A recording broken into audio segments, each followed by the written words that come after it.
4 उमेदवार भाजपचे विजयी झालेले आहेत।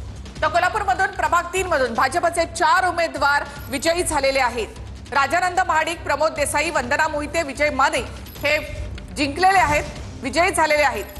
विजयी उमेदवारांची नावं आपण या ठिकाणी पाहताय। यानंतर मुंबई प्रभाग 163 मधून शिंदेच्या शिवसेनेच्या शैला लांडे या आघाडीवर आहेत। तर कोल्हापूरचा निकाल आपण पाहूयात। भाजप 15, शिवसेना 7, राष्ट्रवादी 3 आणि त्याच्यानंतर काँग्रेस 17, शिवसेना 2 अशी आकडेवारी सध्या समोर येते आणि 4 भाजपचे उमेदवार या ठिकाणाहून विजयी झालेले आहेत। तर भाजप 53, शिवसेना 18, मनसे 7, शिवसेना उद्धव ठाकरे यांची 37 जागांवर मुंबईमध्ये आघाडीवर आहेत। मुंबईकडे देखील आपलं बारीक लक्ष असणार आहे। भाजप आणि शिंदे 71 जागांवर आघाडीवर, तर ठाकरे बंधू 44 जागांवर आघाडीवर। मुंबई प्रभाग 163 मधून शिंदेच्या शिवसेनेच्या शैला लांडे ज्या आहेत त्या आघाडीवर आहेत।